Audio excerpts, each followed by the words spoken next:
Right now, joining us, we're delighted to have in the studio with us Byron and Michelle Cancelmo. Good morning, you guys. Good to have you here. Thank you for stopping by.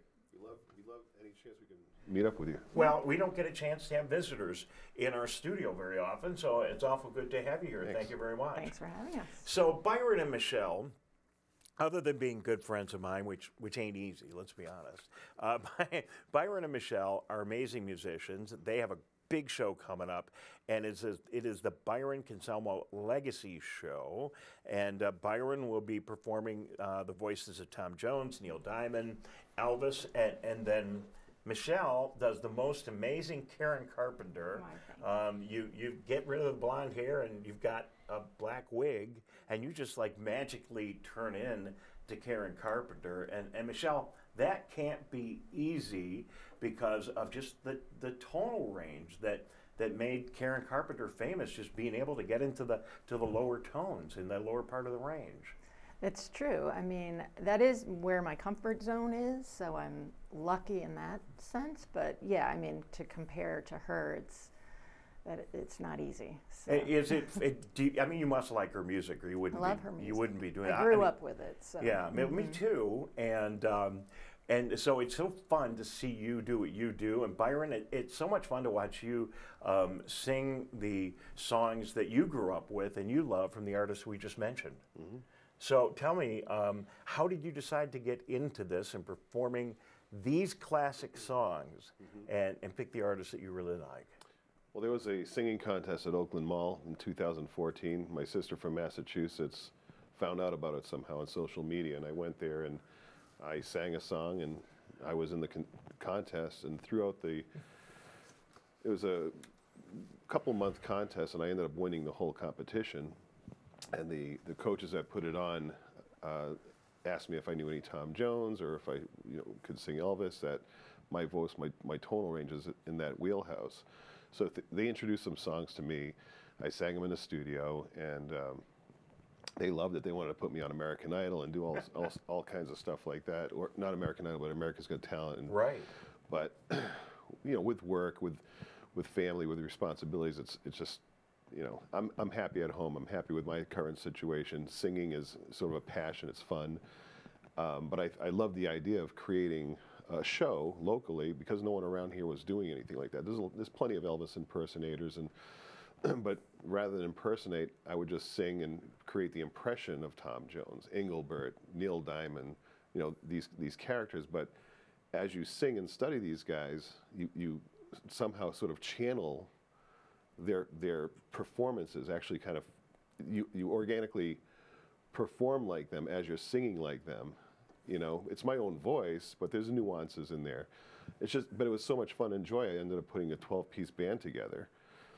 So we're doing it very professionally, very Vegas style, pulling out all the stops with production, and so you have great sound, great lighting, and type A musicians. So every musician in the band is as good as you're going to get on any touring band. So our show is truly spectacular and a lot of fun, and it gives us the energy. When you have that full sound, that precision band, then we can just really pour it on strong. There's nothing wrong with doing a gig with your iPad, right? And all the background music, and a lot of musicians do that now. It's a pretty cool way to be able to perform and just like walk into a club and do a thing. But this is totally different. And when you've got that band and you're playing these songs, you transform mentally in your head too, and you just become Elvis. You just become Neil Diamond. Yeah, the show comes and goes in a blink, and I have no idea what is going on. As soon as that microphone hits my hand, and I think same for Michelle,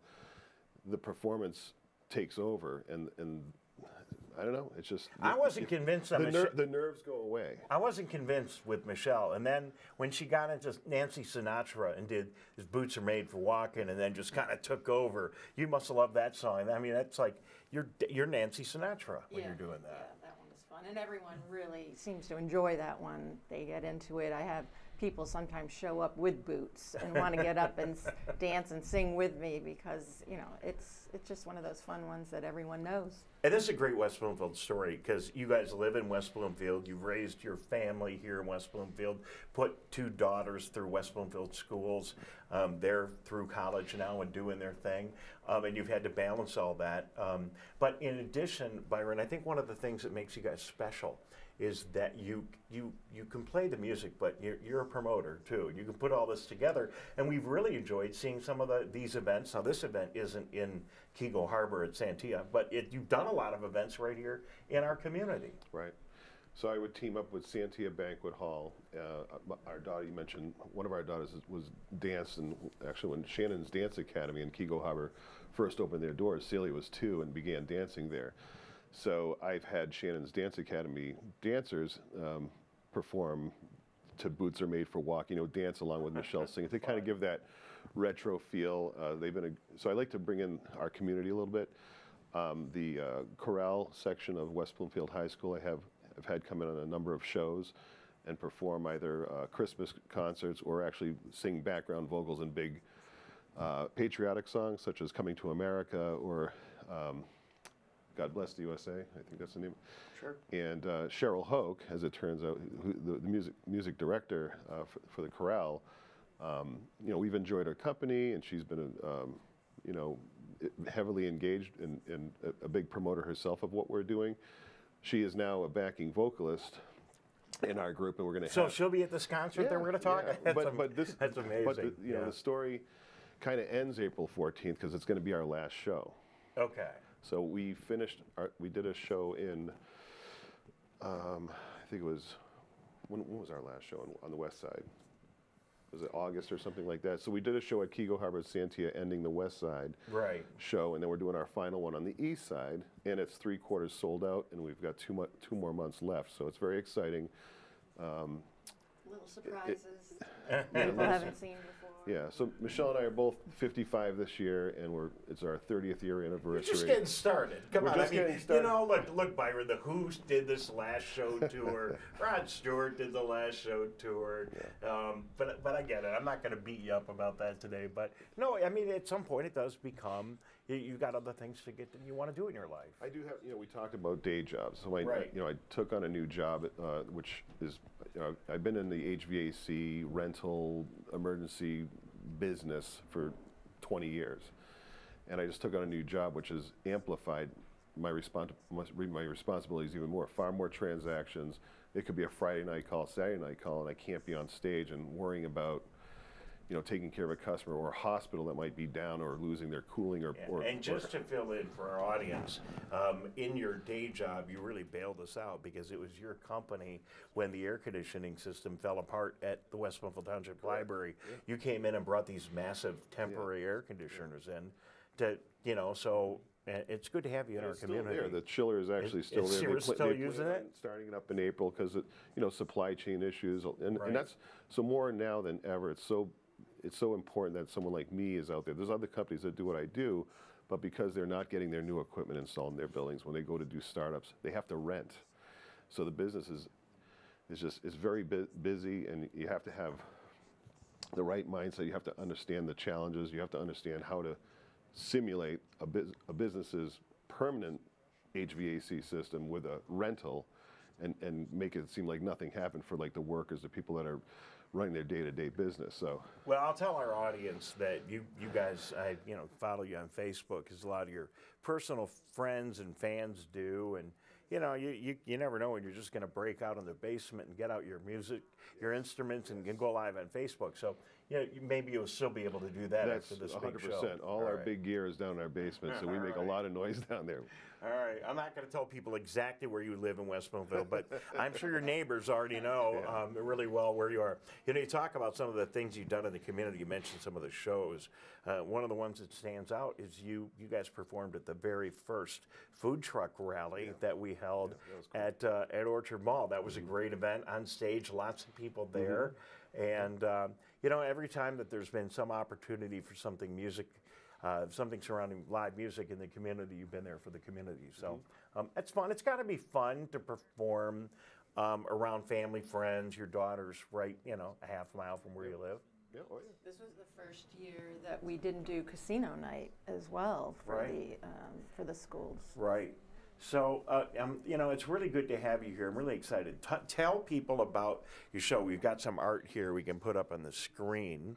But tell people about this big show on April 14th. And this one isn't happening in West Bloomfield. I'll have to drive a little bit, but talk about it. So it's at the IACS. It's Italian American Cultural Society. It's a banquet facility. And it's not just for members. It's anyone who wants to go.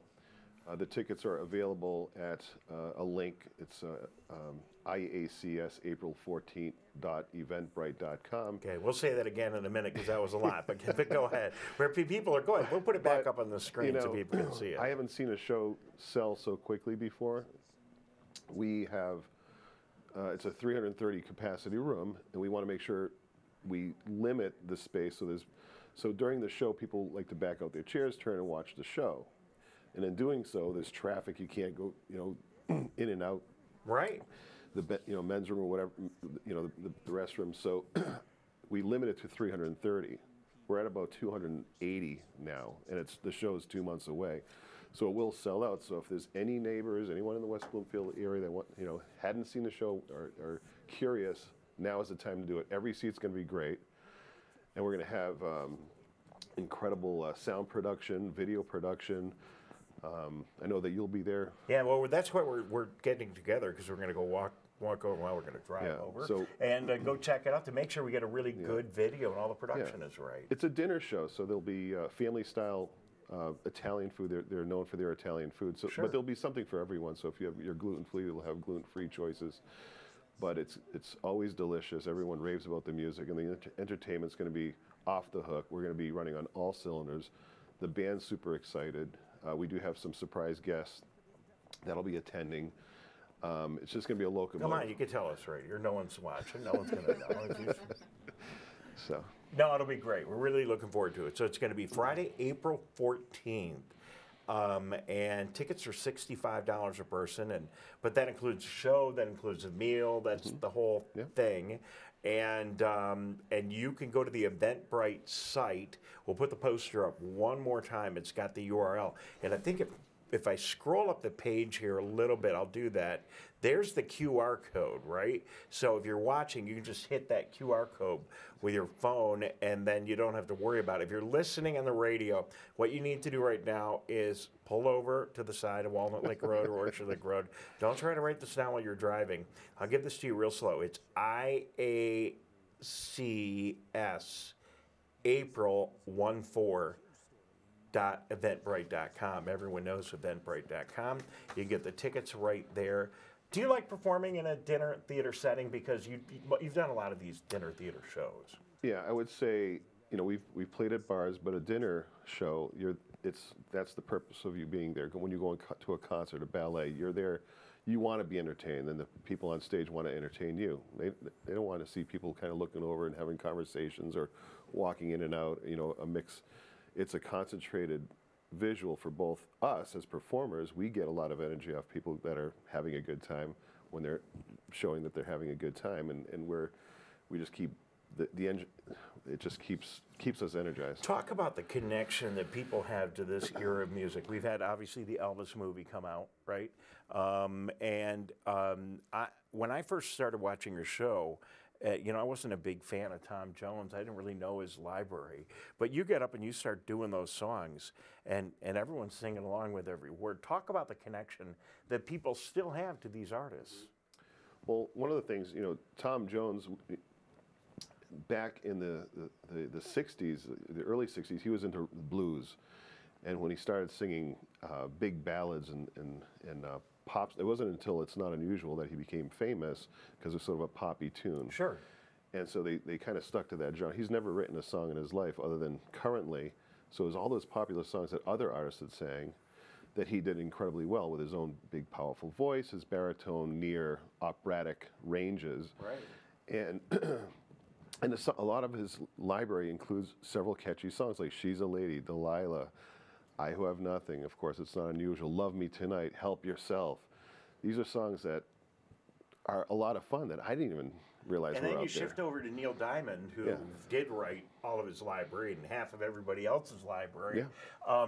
And, his songs are just, they've had huge staying power. The kids are, singing them still. Yeah, yeah, and it's humbling to be doing it, especially for the age group, the demographic that's coming to our shows. It's younger people are interested in our show. They maybe saw us once with their parents, and now they want to go and see us again. So it's like the music attracts, the kids in their 20s and up. But our age groups, 70 plus folks are coming in, 80, 90-year-olds are coming in, and they're remembering the show. They're remembering the Tom Jones, Neil Diamond, and Elvis of that era, and it brings them back. It brings the memories back of when those guys were putting albums out. And what you guys do is so amazing, because you think about, losing Elvis too early. Definitely, Michelle, losing Karen Carpenter too early. Maybe the saddest story of all of these stories. 32 years old. I mean, just think. She could still be performing today. Absolutely. Just think if her career played out, what we might have seen from Karen Carpenter. Yeah, because Richard still goes around. Yeah. Right. Well, it's fun to watch the documentaries that are all over. If you haven't seen one, they're all over YouTube, and I've watched every single one of them. But there's a new one coming out. Oh, is there? Yeah, Okay. yeah. I'm not sure when, but I just read about it. So when people see you all dressed up doing the songs, you come off stage, do they want to talk to you as Karen Carpenter?